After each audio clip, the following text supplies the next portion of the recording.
العالمين والصلاة والسلام على سيد الأنبياء والمرسلين وعلى آله وأصحابه وأزواجه وذرياته وأهل بيته أجمعين أما بعد فأعوذ بالله من الشيطان الرجيم بسم الله الرحمن الرحيم إن أكرمكم عند الله أتقاكم أو كما صدق اللہ العظیم۔ میرے محترم بزرگوں دوستو، اس وقت میں ہم اور آپ سب سے پاکیزہ جگہ میں بیٹھے ہوئے ہیں۔ حدیث پاک میں آتا ہے خیر البقاع مساجدها، زمین کے تمام ٹکڑوں میں سب سے بہتر ٹکڑا جو ہے وہ مسجدیں ہیں۔ اور دوسرا جملہ آپ نے اس کے مقابل میں ارشاد فرمایا شر البقاع اسواقها، زمین کے ٹکڑوں میں سب سے خراب اور برا ٹکڑا جو ہے وہ بازار ہیں۔ مسجد اللہ کی یاد کی جگہ ہے، اللہ کی عبادت کی جگہ ہے۔ بازار جو ہے ضروریات کی جگہ ہے، اپنی ضرورت جو ہے پوری کر کے چلائے۔ ہماری انسیت، ہمارا لگاؤ، ہمارا تعلق جو ہے مسجد سے جڑا ہوا ہونا چاہیے۔ اللہ تعالیٰ کو جو بندہ پسند ہے اور اس کے نیکیاں اللہ تعالیٰ کو بہت محبوب ہیں، وہ بندہ ہے کہ وہ دنیا کے کام میں لگا ہوا ہے لیکن اس کا دل مسجد سے اٹکا ہوا ہے۔ ایک آدمی ہوا جو اپنے دکان پہ بیٹھا ہوا ہے اور اس کا دل مسجد سے اٹکا ہوا ہے، مطلب یہ ہے کہ وہ بار بار گھڑی دیکھتا ہے کہ نماز میں کتنا وقت باقی ہے، اذان میں کتنا وقت باقی ہے، اور جب اذان ہوئی تو دکان چھوڑ کے مسجد چلا آتا ہے۔ اپنی دکان پہ رہتا ہوا کیا ہے، اس کا لگاؤ مسجد سے ہے۔ اور ہم اور آپ، ہمارا حال یہ ہے کہ ہم مسجد میں آنے کے بعد اللہ کے سامنے ہاتھ باندھ کر کھڑے ہونے کے بعد بھی مسجد میں نہیں رہتے، مسجد نہیں رہتے، دکان کا حساب کرتے ہیں، سفر وغیرہ کے جو ہے کے لیے دماغ ہمارا چلتا ہے کہ یہ کرنا یہ کرنا یہ کرنا ہے، اور اسی میں یہ بھی یاد نہیں رہتا کہ رکعت پڑھی ہے۔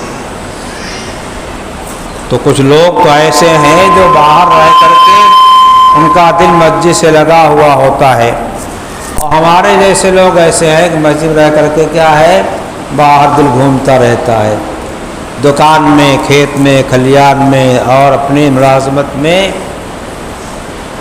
سب سے بہترین جگہ جو ہے وہ مسجد ہے، اور یہاں آ کر کے طبیعت بدل جاتی ہے، ہماری آنکھ بھی قابو میں ہو جاتی ہے، اور ہماری زبان میں بھی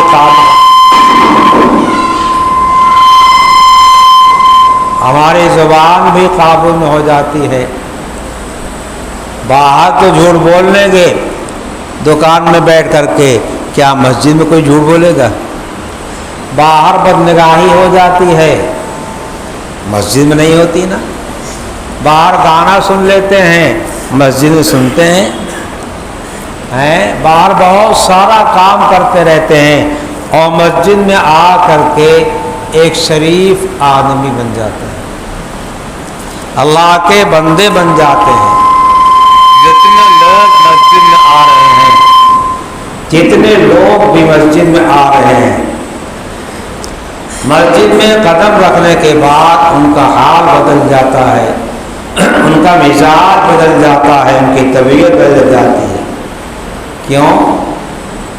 اس مسجد میں آنا اللہ کی توفیق سے ہوا، اس مسجد میں آنا اللہ کی محبت سے ہوا، اس مسجد میں آنا اللہ کے فریضہ نماز کی پابندی کے واسطے اس کو پڑھنے کے واسطے ہوا، تو جو مسجد میں آ رہا ہے وہ اللہ کو یاد کر کے آ رہا ہے اور اللہ کی یاد میں لگنے کے واسطے آ رہا ہے۔ تھوڑی دیر چند رکعت سنتیں پڑھی، چند رکعت جو ہے مختصر قرأت ہوئی اور نماز پڑھ لی، اور پھر جو ہے بعد کی سنت تھی تو سنت پڑھ لیا، نہیں تھی تو نہیں پڑھا، چلے گئے۔ اتنی دیر میں ہمارا جو مزاج بنا، اور خاص کر نماز کا تحریمہ باندھنے کے بعد سے سلام پھیرنے تک ہم نے صرف وہی کام کیا جو ہمارے آقا مولا سیدنا محمد رسول اللہ صلی اللہ تعالی وسلم نے سکھایا۔ جب اللہ اکبر کہنا سکھایا تو اللہ اکبر کہا، ثنا پڑھنا سکھایا تو ثنا پڑھا، سورہ فاتحہ پڑھنے کہا تو سورہ فاتحہ پڑھا، اس کے پہلے بسم اللہ پڑھنے کہا، بسم اللہ پڑھنے کہا، پہلے رکعت اس کو پڑھا۔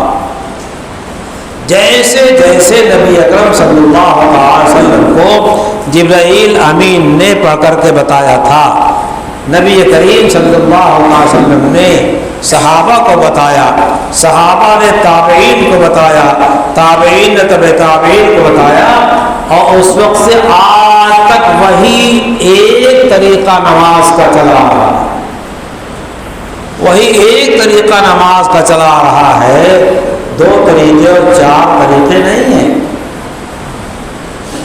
سارا مسلمان اللہ اکبر کہنے کے بعد سے لے کر کے السلام علیکم ورحمۃ اللہ کہنے تک کیا کرتا ہے، نبی کے نشان قدم، نبی کے بتائے طریقے کا اتباع کرتا ہے۔ ہماری یہ نماز ہمیں پوری زندگی کا ایک عمل سکھاتی ہے۔ جس طریقے سے نماز کا تحریمہ باندھنے کے بعد ہم وہی کام کرتے ہیں جو نبی اکرم صلی اللہ علیہ وسلم نے اللہ کی طرف سے بتایا ہے، اسی طریقے سے کلمہ طیبہ ایمان کا تحریمہ باندھنے کے بعد ہمیں وہی کام کرنا چاہیے جو نبی اکرم صلی اللہ علیہ وسلم نے سکھایا۔ صحابہ کرام کی پوری جماعت، صحابہ کرام کی پوری جماعت نبی کریم صلی اللہ علیہ وسلم کا جو طریقہ دیکھا، آپ کی زبان سے سنا، آپ کو کرتے دیکھا، یا صحابہ کسی کام کو کر رہے تھے آپ نے منع نہیں فرمایا تو سمجھایا درست ہے، اسی انداز پہ سارے صحابہ تھے۔ کوئی صحابی نبی اکرم صلی اللہ علیہ وسلم کے حکم کی نافرمانی کرنے والا نہیں تھا، کوئی کام خلاف سنت کرنے والا نہیں تھا۔ اگر نہیں معلومات تھی اور ہو گیا تو نبی کریم صلی اللہ علیہ وسلم نے جب ٹوک دیا کہ ایسے ہے، بس وہیں بدل گئے۔ نہیں معلوم تھا تو غلطی ہوئی، توبہ کیا، نبی کریم صلی اللہ علیہ وسلم نے جیسے بتایا ویسے نہیں۔ نبی کریم صلی اللہ علیہ وسلم نے جو شکل اختیار کیا، سارے صحابہ کرام نے وہی شکل اختیار کیا۔ نبی کریم صلی اللہ علیہ وسلم نے جو لباس اختیار کیا، سارے صحابہ کرام نے وہی اختیار کیا۔ نبی علیہ السلام نے جیسی نماز پڑھی، سارے صحابہ کرام نے ویسی نماز پڑھی۔ حضور نے صلی اللہ علیہ وسلم نے ارشاد بھی فرمایا، صلو کما رأیتمونی اصلی، جیسے مجھے نماز پڑھتے دیکھتے ہو ویسے ہی پڑھو، جیسے مجھے نماز پڑھتے دیکھتے ہو ویسے ہی پڑھو۔ اللہ نے ارشاد فرمایا، اطیعوا اللہ و اطیعوا الرسول، اللہ کی مان کے چلو اور رسول کی مان کے چلو۔ ومن یطع الرسول فقد اطاع اللہ، جو رسول علیہ السلام کی مان کے چلتا ہے وہ اللہ کا مطیع فرما بردار بندہ ہے۔ کیوں؟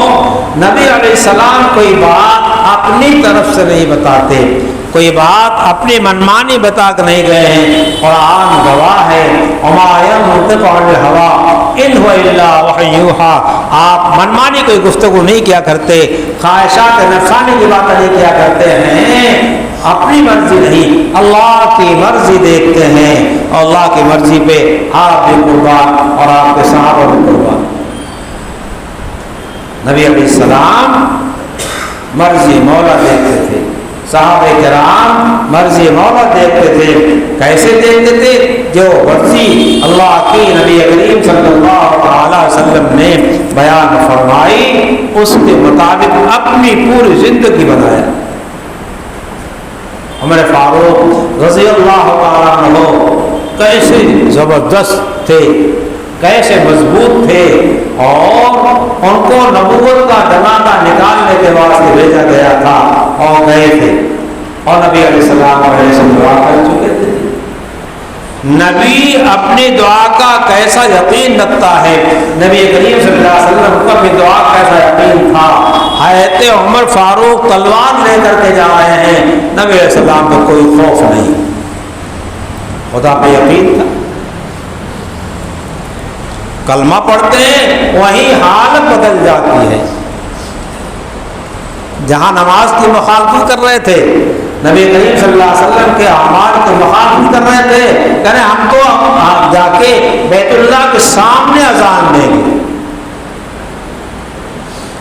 کیا مسئلہ، کیسی قوت آتی تھی نبی کریم صلی اللہ علیہ وسلم کے ہاتھ پر ایمان لانے پر، اور ان کے سامنے کلمہ طیبہ کا، لا الہ الا اللہ محمد رسول اللہ صلی اللہ علیہ وسلم کا اقرار کرنے پر۔ ہم کو بھی کلمہ طیبہ کا خوب کرنا چاہیے۔ حدیث پاک میں آتا ہے جددوا ایمانکم بقول لا الہ الا اللہ، لا الہ الا اللہ کے ورد سے بار بار ورد سے کیا کرو، اپنے ایمان کو تازہ کیا کرو، اپنے ایمان کو تازہ کیا کرو۔ بہرحال ہم اس دنیا میں ایسے بیکار نہیں پیدا کیے گئے، آپس نہیں پیدا کیے گئے۔ ہما خلق الجن والانس الا ليعبدون، اللہ تعالیٰ خود فرماتے ہیں ہم نے انسانوں کو، جنوں کو محض اپنی عبادت کے واسطے پیدا کیا ہے۔ عبادت صرف نماز کا نام نہیں ہے، پوری زندگی میں ہمارے سامنے جو حالات آتے ہیں اس پہ اللہ کے بتائے ہوئے قانون، نبی کے بیان کردہ سنت کے مطابق عمل کرنا، یہ ہے عبادت۔ اگر ہم سچے پکے مسلمان ہو جائے تو ہمارا کھانا بھی عبادت، ہمارا پینا بھی عبادت بن جائے۔ جہاں نماز عبادت ہے، روزہ عبادت ہے، زکوٰۃ عبادت ہے، اس کا مقام اونچا ہے، کھانا پینا بھی ہمارا عبادت بن جاتا ہے۔ حتیٰ کہ نبی کریم صلی اللہ علیہ وسلم نے ارشاد فرمایا المؤمن یؤجر فی کل شیء، المؤمن یؤجر فی کل شیء، مومن کو ہر عمل میں اجر دیا جاتا ہے، مومن کو ہر عمل میں ثواب دیا جاتا ہے۔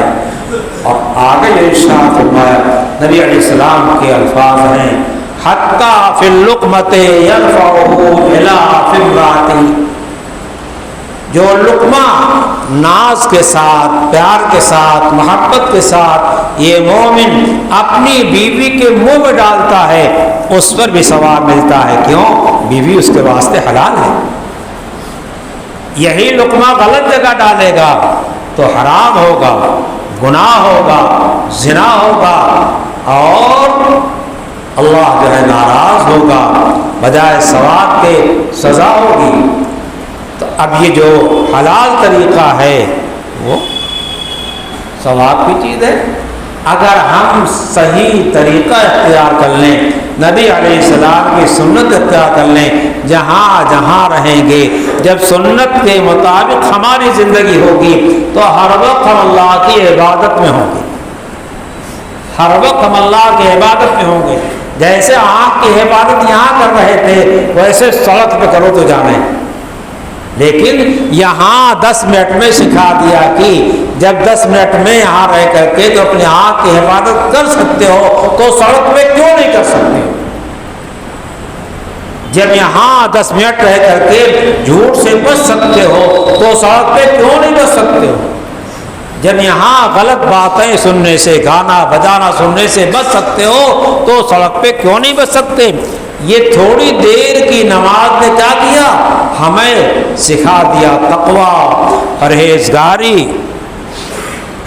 تقویٰ سکھا دیا، پرہیزگاری سکھا دیا، ہم کو ہمارا مسلمان ہونا، مسلمان بنے رہنا سکھا دیا۔ نماز جو ہے یہ پوری زندگی کا ایک دستور سکھاتی ہے اور پوری زندگی کے واسطے ہمیں تیار کرتی ہے۔ صحابہ کرام میں کوئی جھوٹ بولتا تھا؟ صحابہ کرام میں کوئی دغا بازی کرتا تھا؟ صحابہ کرام میں جو گناہ ہمارے یہاں عام ہو رہے ہیں کوئی کرتا تھا؟ نہیں کرتا تھا۔ جب جس چیز کی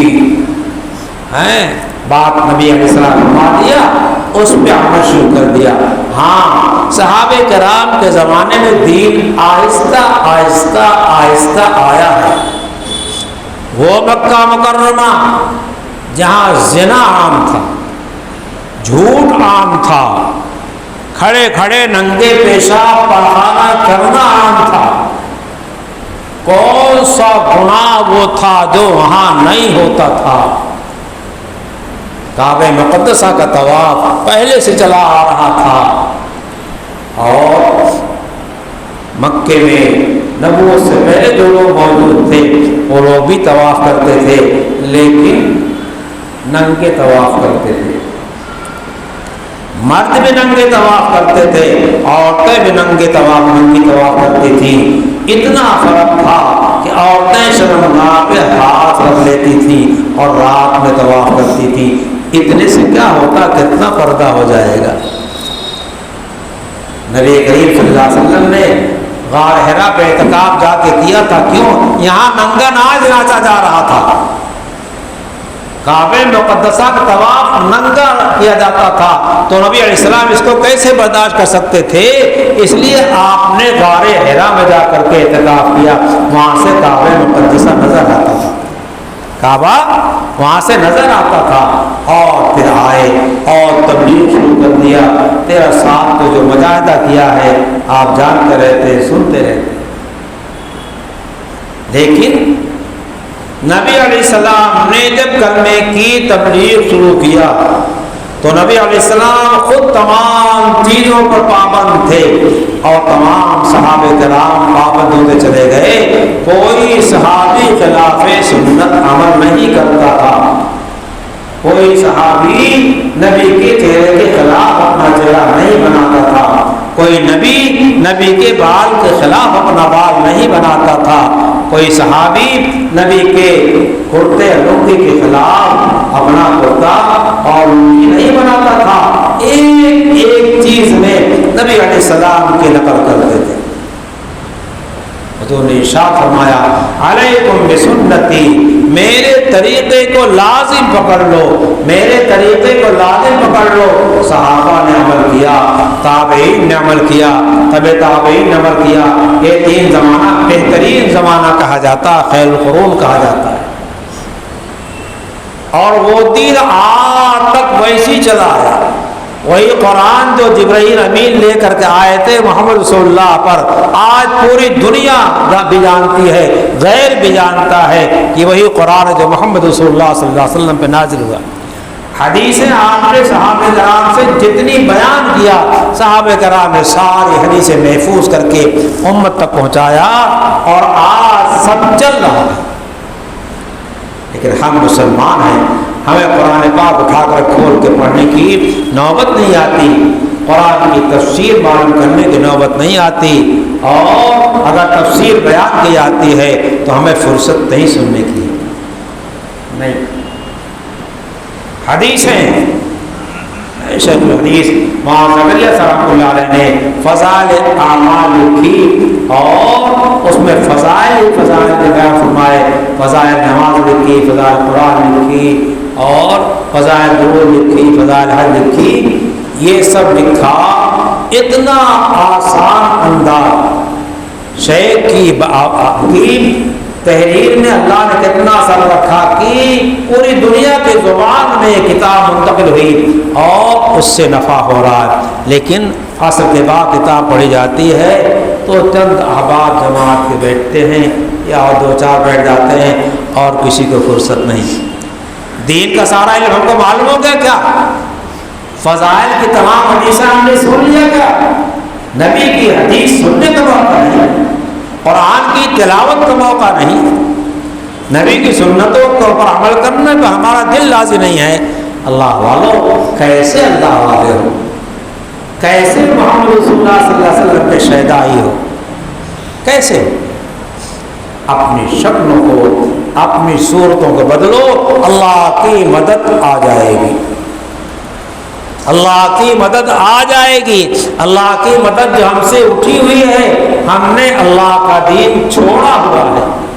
اللہ کی مدد جو ہم سے اٹھی ہوئی ہے، ہم نے قرآن پر عمل، اس کی تلاوت چھوڑا ہوا ہے، اس لیے اللہ کی مدد اٹھی ہوئی ہے۔ اور نوابوں کتنے گناہ کرتے رہتے ہیں، اور یہ بدنگاہی کا گناہ ایسا ہے، بڑے بوڑھے 70 سال کے بھی کیا ہے اس میں مبتلا ہیں اور آج تک اصلاح نہیں۔ کیوں؟ غور نہیں کیا کہ یہ گناہ کی چیز ہے، غور نہیں کیا کہ اس سے دل سیاہ ہوتا ہے، غور نہیں کیا کہ بدنگاہی کرنے سے نماز کی لذت ختم ہو جاتی ہے، تلاوت کی لذت ختم ہو جاتی ہے، ذکر کی لذت ختم ہو جاتی ہے، اور پھر ذکر کی توفیق سلب کر لی جاتی ہے، نماز کی توفیق سلب کر لی جاتی ہے۔ کتنے نماز پڑھنے والے پکے نماز چھوڑ بیٹھے، کیوں؟ آنکھ پہ پابندی نہیں لگائی، زبان پہ پابندی نہیں لگائی۔ یہ جو آنکھ دیکھتی ہے وہ سارا کا سارا جو دل منتقل ہوتا ہے اور دل سیاہ ہوتا ہے، یہ ایسا کیمرہ ہے جو سب دل کو پہنچاتا ہے۔ کان بھی اسی میں سے ہے اور آنکھ بھی اسی میں سے ہے، اس لیے جہاں کیمرہ لگا رہتا ہے وہاں تو آپ ڈرتے ہیں، اور اس کیمرے میں ڈرتے کہ اس سے دل خراب ہو رہا۔ اگر اس سے آپ قرآن میں حروف دیکھیں گے دل میں روشنی آئے گی، زبان سے قرآن کا الفاظ پڑھیں گے دل میں روشنی آئے گی، اور اگر اس کو جھوٹ میں استعمال کریں زبان کو تو دل سیاہ ہوگا، آنکھ سے بدنگاہی کریں گے تو دل سیاہ ہوگا۔ اسی واسطے اللہ والوں کی صحبت اختیار کی جاتی ہے، اور اللہ والے وہی سکھاتے ہیں جو نبی کریم صلی اللہ تعالی علیہ وسلم نے ہم کو سکھلایا ہے۔ اس واسطے بہت اس کا اہتمام کیا جائے، بہت غور کیا جائے کہ اللہ ہم سے کیا چاہتا ہے، اللہ کی مرضی کیا ہے۔ کیوں؟ ہم نے جب کلمہ طیبہ لا الہ الا اللہ پڑھا، محمد رسول اللہ پڑھا، اس کا مطلب یہ کہ اللہ کے علاوہ کو ہم حاجت روا نہیں جانتے، اور محمد رسول اللہ صلی اللہ علیہ وسلم کے علاوہ ہم کسی کو نہیں جانتے۔ اس کی بات ہم مانیں کہ محمد اللہ کے رسول ہیں، اللہ کے بھیجے ہوئے، اللہ کا پیغام لانے والے ہیں، اللہ کا پیغام لانے والے ہیں، اسی بات سے ان کو پیغمبر کہا جاتا ہے، قاصد ہیں اللہ کے بھیجے ہوئے، اس بار رسول کہا جاتا ہے۔ اللہ پاک نے قرآن کریم میں ارشاد فرمایا ہے، عزت مال سے جو ہے ہم سمجھتے ہیں جا سے ہے، مرتبے سے، دولت سے، اللہ نے فرمایا نہیں، ان اکرمکم عند اللہ اتقاکم، سب سے زیادہ معزز اللہ تعالیٰ کے نزدیک وہ ہے جو جتنا بڑا متقی پرہیزگار ہوگا۔ صاحب نبی کریم صلی اللہ علیہ وسلم صحابہ کرام کی داڑیاں ایک مجھ سے کم نہیں تھی، اس لیے ہم تو ایک مجھ سے کم نہیں رکھیں گے۔ نبی علیہ السلام نے یا تو بال چھلایا ہے پورا یا پٹے رکھے ہیں، ہم یا تو بال چھلائیں گے اور بال رکھنا ہے تو نبی والا بال رکھیں گے، دنیا میں شیطانوں والا بال نہیں رکھیں گے، اللہ کے حبیب والا بال رکھیں گے، اللہ کے حبیب صلی اللہ علیہ وسلم لباس پہنیں گے، ان کی شکل اختیار کریں گے، ان کی بولی اختیار کریں گے۔ اگر مسلمان اس پر آ جائے تو سارا مسئلہ حل ہو جائے، مگر دنیا میں لگا ہوا ہے، میں نہیں کہتا دنیا نہ کمائیے، نہیں، دنیا نہیں کمائیں گے، آپ کے عزت کے بٹے لگ جائیں گے، ایمان کھو جائیں گے، دوسرے جب ہمارے پاس تو نہیں رہے گا ہم کو شکار بنا لیں گے، اور آج ہو رہا ہے۔ مال کمائیے، اپنی عزت بچائیے، مال کمائیے، اپنے آبرو کی حفاظت کیجیے، مگر مال ہمیں اللہ کی اور عبادات سے، نماز سے، روزے سے روکنے والا بن گیا تو اس میں ناپاکی آ جائے گی۔ نعم المال الصالح، اللہ کے سارے حضور نے ارشاد فرمایا پاکیزہ مال پاک انسان کے واسطے بڑھیا چیز ہے، تو حضور نے فرمایا مال کمانے کو شریعت منع نہیں کرتی، مال کو شریعت کے مطابق کماؤ، سود نہ لو، شریعت کے مطابق خرچ کرو، گانے بجانے میں، ناچ گانے میں، فحش میں، زنا میں، اور عورتوں سے محبت بلا وجہ ناجائز محبت کرنے میں مت خرچ کرو، اپنی بیوی کو خرچ کرو، جائز محبت میں خرچ کرو، اپنے بچوں میں خرچ کرو، اپنے دوستوں کو خرچ کرو، غریب مسلمانوں کو خرچ کرو، غلط جگہ مال خرچ کرو گے تو کیا ہوگا؟ کچھ ملنے والا نہیں، کچھ ملنے والا نہیں۔ اس لیے حفاظت، اپنے کو قابو میں رکھنا، کہ نبی علیہ السلام نے جو فرمایا ہے جس کا گناہ ہونا بتا دیا اس کو ہم نہیں کہیں گے، یہی ایمان کی مضبوطی ہے۔ اپنے کو قابو میں رکھنا۔ ایک نوجوان، اس کی شادی نہیں ہوئی ہے یا شادی ہوئی لیکن طبیعت میں کچھ ہیجان ہے، وہ اپنی طبیعت پہ قابو رکھتا ہے، غلط جگہ نگاہ نہیں ڈالتا ہے، غلط جگہ ہاتھ نہیں ڈالتا ہے، غلط جسم پر ہاتھ نہیں رکھتا ہے، یہ اس کی مضبوطی ہے، یہ اس کے ایمان کی مضبوطی ہے۔ تو ہمارے نوجوانوں کو سب کو اپنے ایمان پہ مضبوط ہونا چاہیے کہ سڑکوں پہ بہت بے غیرت ٹہل رہے ہیں، لیکن ہمیں تو نبی علیہ السلام نے حیا سکھائی ہے، ارشاد فرمایا ہے کہ حیا کیا ہے؟ ایمان کا جزو ہے، حیا ایمان کا ایک حصہ ہے۔ ہم تو حیا جانتے ہیں، دنیا میں بے حیا گھومنے دیجیے ان کو۔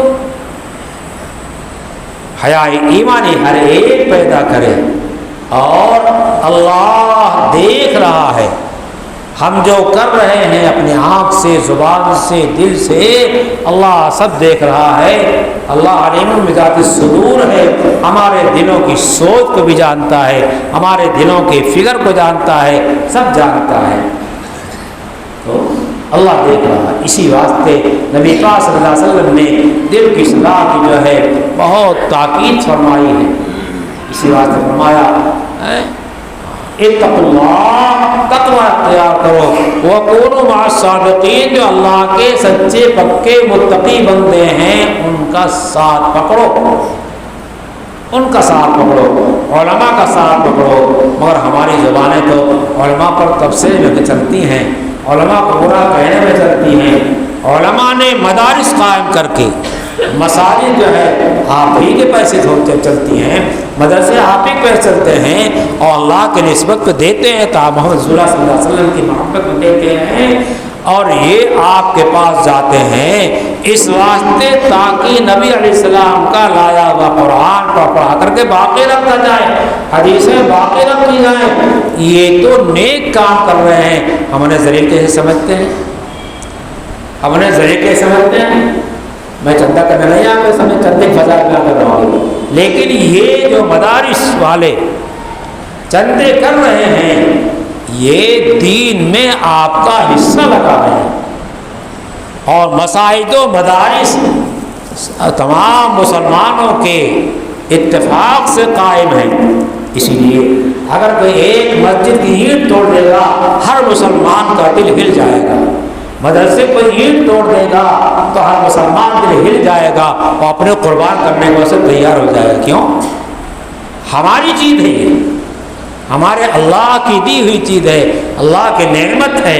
اس واسطے مسلمان مسجد تو بناتے ہو، مسجدوں کو آباد کرو۔ مسجد تو بنا دی دم بھر میں، ایمان کی حرارت والوں میں حرارت آئی، جوش پیدا ہوا، ایمان کی حرارت آئی اور مسجد کھڑی کر دی، لیکن کس واسطے کھڑی کیا تھا؟ جنوں کے واسطے کھڑی کیا تھا؟ کسی اور کے واسطے کھڑی کیا تھا؟ وہ تو آتے ہیں پڑھتے ہیں، نظر نہیں آتے۔ من اپنا پرانا پاپی ہے، برسوں میں نمازی بن نہ سکا۔ ہم جیسے گندے تھے ویسے گندے رہ گئے، جو پاک صاف تھے ان کو تو ہم نے الٹا پلٹا پاک بنا کر شروع کر دیا، تو ہماری اصلاح کیسے ہوگی؟ علماء سے جڑیے اور اپنے بچوں کو دینی تعلیم سے جوڑیے۔ ہمارے بچے کالجوں اسکولوں میں جا کر کے ان کو دین سے کوئی مناسبت نہیں۔ بعض کالجوں کا جب جو ہے معائنہ کیا گیا، ان کے بچوں کو بلا کے 15 سال 16 سال کا ان سے کلمہ پوچھا گیا، جو مسلمان گھر میں پیدا ہوئے انہیں کلمہ نہیں معلوم، کلمہ نہیں معلوم۔ ہم نے پہلے دن سے انگریز کالج میں اپنے بچے کو بھیج دیا اور گیٹ پہ پہنچا کے ہم گیٹ آؤٹ ہو گئے۔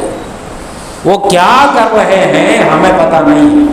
ہمارے مکاتب یا مساجد تعلیم ہو رہی ہے، جو مدارس ہیں ایک دم کھلا ہوا لفافہ ہے، جس کا جی چاہے جس استاد کے پاس جا کے بیٹھ جائے، دیکھ لے کیا پڑھایا جا رہا، کیا بتایا جا رہا۔ ہمارے بچے کو مسلمان بنایا جا رہا یا انگریز بنایا جا رہا ہے؟ نہیں، کھلا ہوا ہے، قومی چیز ہے، سب جو ہے اس میں شریک ہے۔ میں نے کہتا آپ جو ہے اپنے بچوں کو ڈگریاں نہ دلوائیے، لیکن ایمانی حیا، ایمانی غیرت نہ کھوئیے، ان کو سچا پکا مسلمان بنائیے، پڑھائیے، انگریزی قرآن پڑھائیے، حدیثیں پڑھائیے، عقائد درست کیجیے۔ کم سے کم صبح شام کے جو مدارس چل رہے ہیں ان مدارس میں بچوں کو بھیجیے، تاکہ ہمارے بچے بچیاں جہاں جائیں مسلمان بن کر کے رہیں۔ اللہ کے حبیب صلی اللہ علیہ وسلم فرمایا کل مولود علی الفطرہ، ہر بچہ فطرت اسلام میں پیدا ہوتا ہے، اس کے والدین اگر یہودی ہوتے ہیں اسے یہودی بنا دیتے ہیں، اور نصرانی ہوتے ہیں نصرانی بنا دیتے ہیں، مجوسی ہوتے ہیں آتش پرست ہوتے ہیں آتش پرست بنا دیتے ہیں۔ بچہ فطرت اسلام پہ پیدا ہوتا ہے، تو جو ان کے ہاں پیدا ہوا وہ تو وہ بنا لے لیں، جبکہ پھر اسلام پیدا ہمارے گھر میں پیدا ہوا بچہ مسلمان ماں باپ سے پیدا ہوتا ہے، وہ کیسے یہودی ہو جاتا ہے، وہ کیسے نصرانی ہو جاتا ہے، وہ کیسے مذہب اسلام کو خیر بات کہنے تیار ہو جاتا ہے؟ ہم اس کے جواب سے اللہ تعالیٰ کیا چھوٹے نہیں۔ اسے مسلمانوں اپنی تعلیم کا انتظام کرو، نمازوں کی پابندی کرو، زکوٰۃ کے مسائل معلوم کر کے شریعت کے قانون مطابق زکوٰۃ کرو، حج فرض ہو جائے تو حج کرو، اور اس طریقے سے اسلامی شاعر کو آباد کرنے فکر کرو۔ آج دنیا اسلامی شاعر کو مٹانے کے واسطے تیار ہے، اذانوں کا مسئلہ چل رہا ہے، جماعتوں کا مسئلہ چل رہا ہے، مساجد کا مسئلہ چل رہا ہے، مدارس کا مسئلہ چل رہا ہے۔ کون سا مسلمانوں کا مسئلہ ایسا ہے جو دوسروں کے نگاہ میں نہ چل رہا ہے؟ اور جب ہم خود ہی چلا رہے ہیں تو اپنے مکاتب کا آباد کرو، مساجد میں وعظ کا انتظام کرو، اپنے بچوں کے عقائد کے درست کرنے کا اہتمام کرو، قرآنی تعلیم کا اہتمام کرو۔ یہ طریقے سے اسلامی تعلیمات سے، اسلامی تصورات سے اپنے بچوں کو آراستہ کیجیے، اپنوں کو آراستہ کیجیے اور سب کو آراستہ کیجیے۔ اللہ ہمیں بھی توفیق نصیب فرمائے اور آپ سب حضرات نصیب فرمائے۔ وآخر دعوانا الحمد للہ رب العالمین۔